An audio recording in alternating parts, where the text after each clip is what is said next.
Pat, one of the things I hear all the time from people who are interested in learning how to fly is it's so expensive. It used to be much cheaper.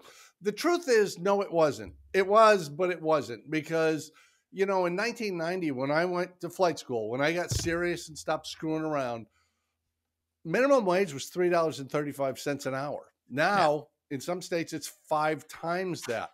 The average car in 1990 was $15,000. Today, it's closer to 40. And the one that'll blow you away, the median house price in Florida was $76,500. Now it's over 400.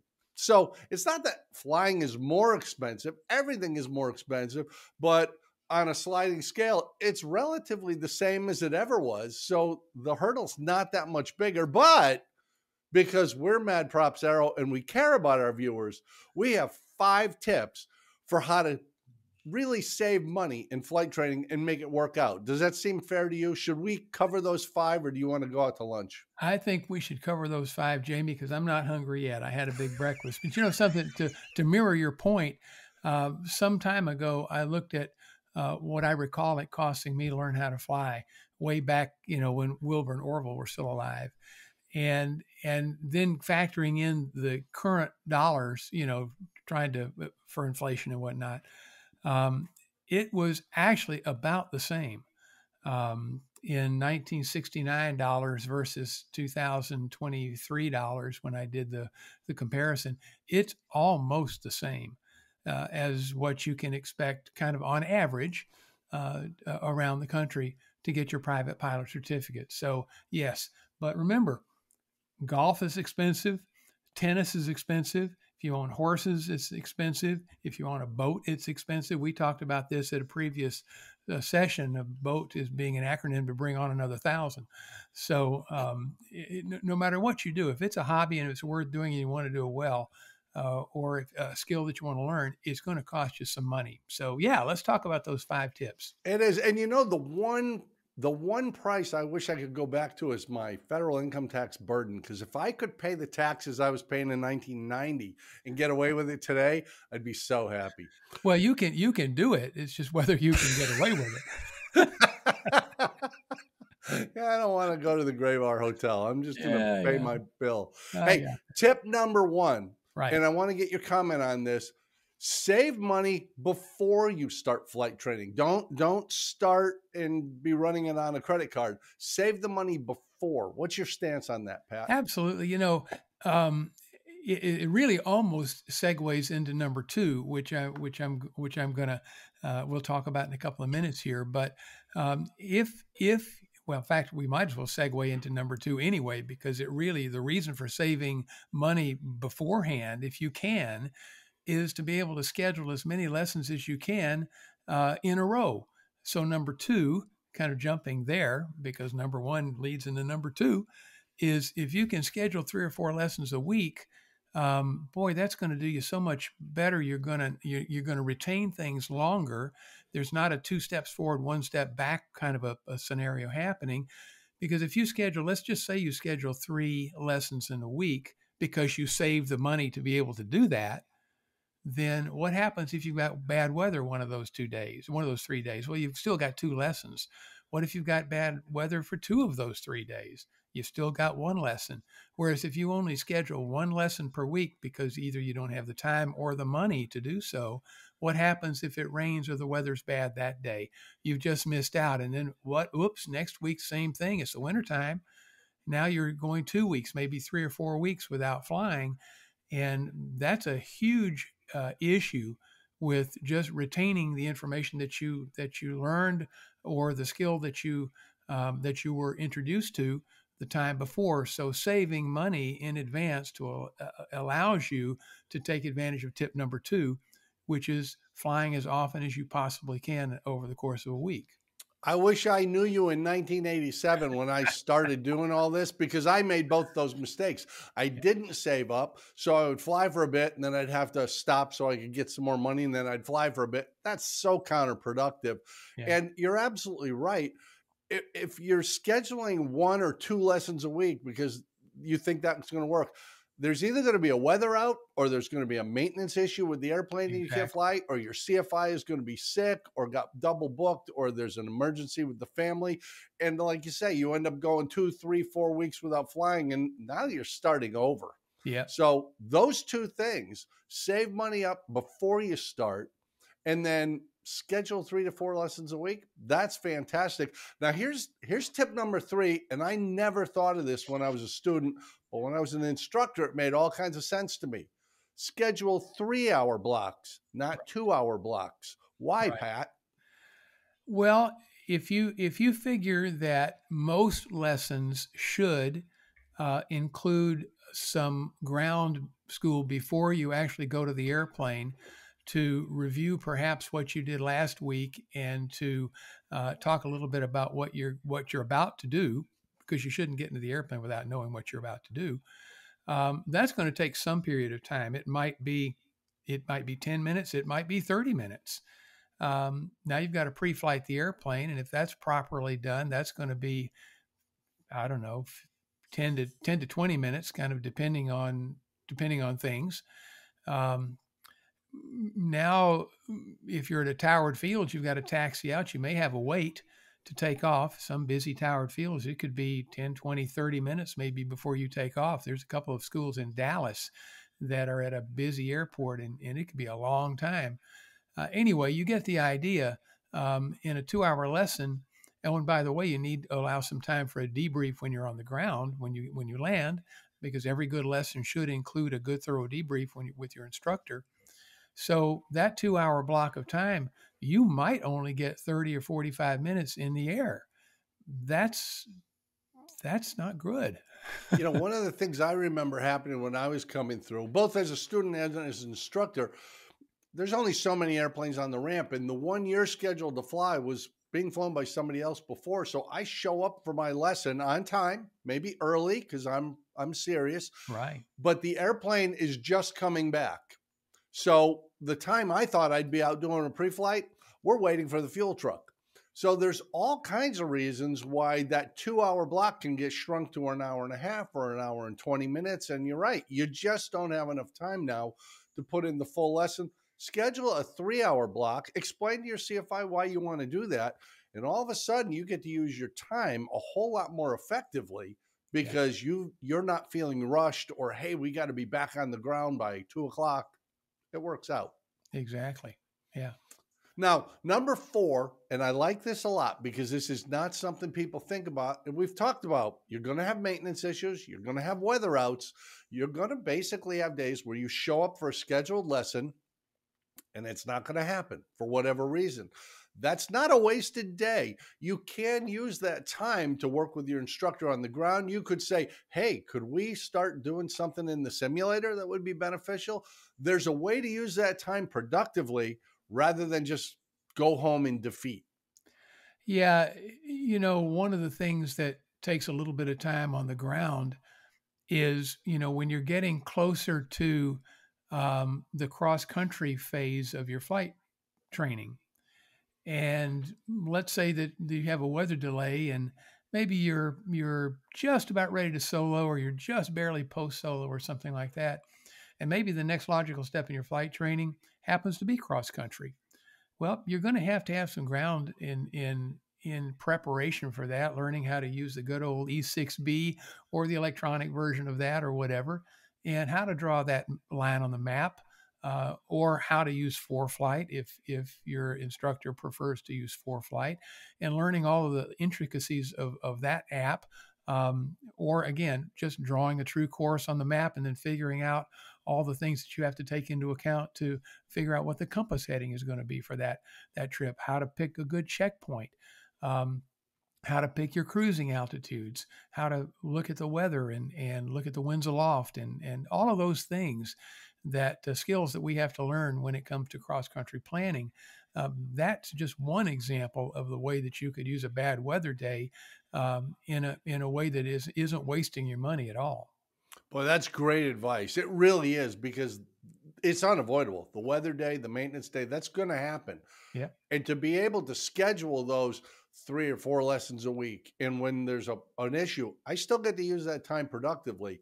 That makes all the difference because the faster I get through flight training, the less expensive it is. That's So true. all this stuff dovetails together.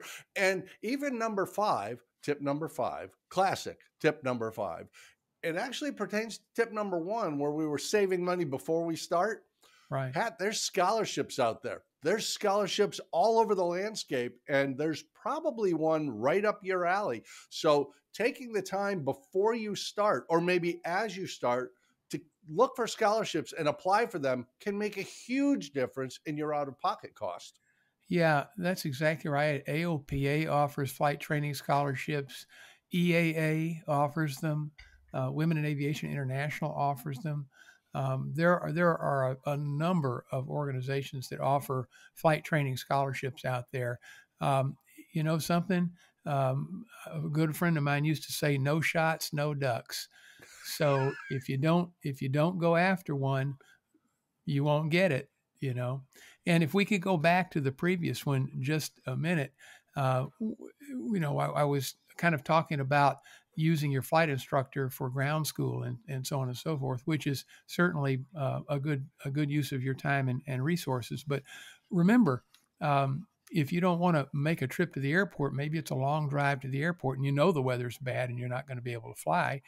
You could do that ground school on Skype or Zoom, or you could even just take advantage of the downtime if you are motivated well enough to just sit down and read a chapter of whatever's coming up next on your training.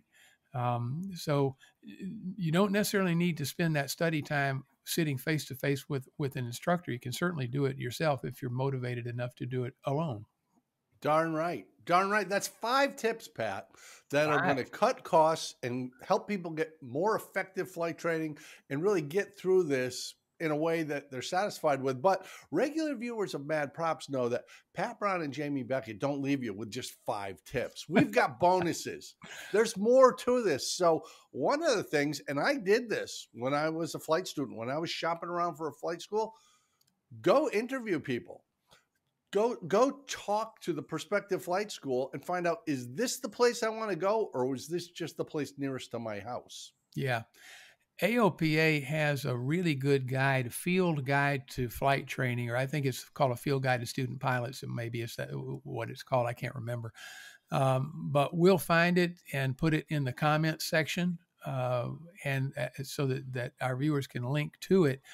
And it's about a 50-page booklet that it's really an excellent guide. It has questions that you should be prepared to ask of not only the school, but of the individual instructor.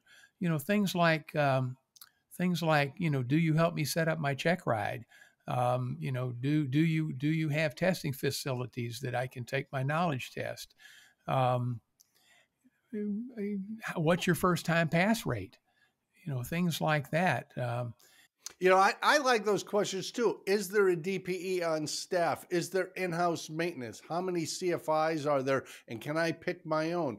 All those things are valid questions. And none of them, there's no right or wrong. It's what's your comfort level, what works for you. Yeah. But you're right. Knowing what you're getting into makes all the difference. Yep, absolutely. So that would be tip number 6.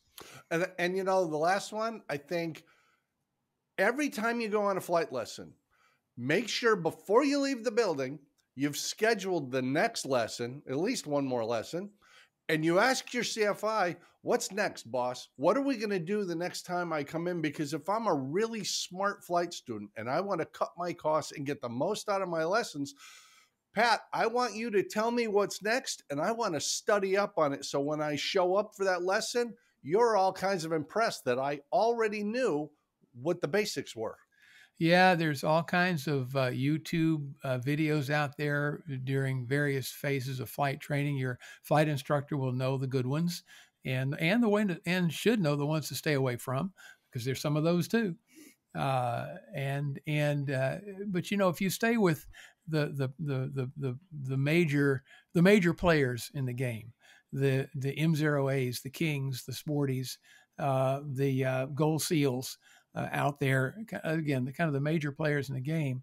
The videos there are really generally spot on but there's a lot of YouTube videos out there that are good.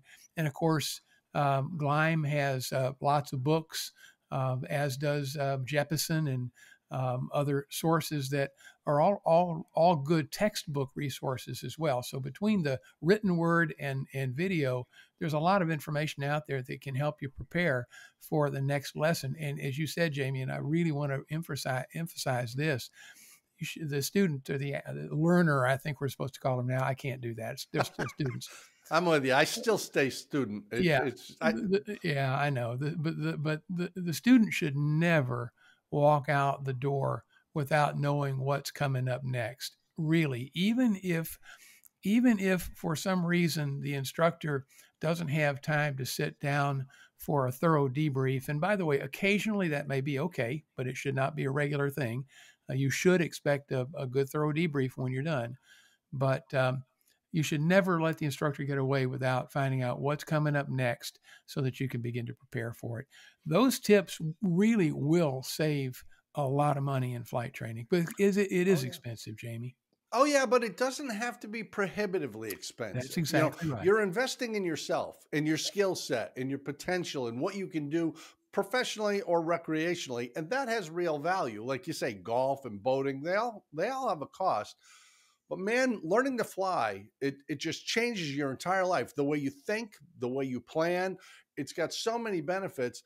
And you know that bonus tip number 7, you're exactly right. When you go away and you have an idea of what we're doing on the next lesson, there's actually 2 benefits to that. One is I'll have an understanding of what we're going to be doing on that lesson, so I use my time more efficiently, more effectively, which means less expensively, because it takes less time to teach the skill if you already know it. And second, it may lower your anxiety level because there's all this new stuff coming along in flight training. Every lesson, there's something new, and you're trying to refine the old things. It's normal to be a little frustrated about the money and a little anxious about what's next. You can solve all that by just working with your CFI and making sure you know what's coming up next. And eventually, they'll point out to you the Airman Certification Standard, which is a very thin book. You can get it online as a PDF. It's the whole test. Right. There's going to be no surprises. Everything's right there. Right. Yep, you're right, Jamie. I think if our folks that are learning how to fly follow some of these tips, I think they'll save a substantial amount of money. And, we're not going back to 99-cent Big Macs, Pat. It's just the way things work. Inflation occurs. Big Mac now is almost $5. Yeah, really. So, I mean, it's expensive to learn to fly, but it's not prohibitively expensive, and it's a lifetime certificate. Once you learn to fly, if you're 17, 25, 52, that's for the rest of your life. You have that certificate. It's a huge value proposition. So consider those 5 tips plus the 2 bonus ones. Tell people that I'm personal close friends with Pat Brown, so I'm here investigating the flight school. You might get a discount. You don't know. Yeah, but right. Definitely click the like button. Share this video on your social media feed so your friends know that you're cool and you're learning to fly, and now they know something because of you. And of course, you have to subscribe to the channel because it's the thing to do. Pat, thanks so much for being here. Once again, we've cracked the code. We've opened up this whole new box of information for the viewers. I feel good. I can go on with my life now. Yes, I can sleep well tonight. Hey, thanks, man. We'll see you next time right here on your personal device. Adios.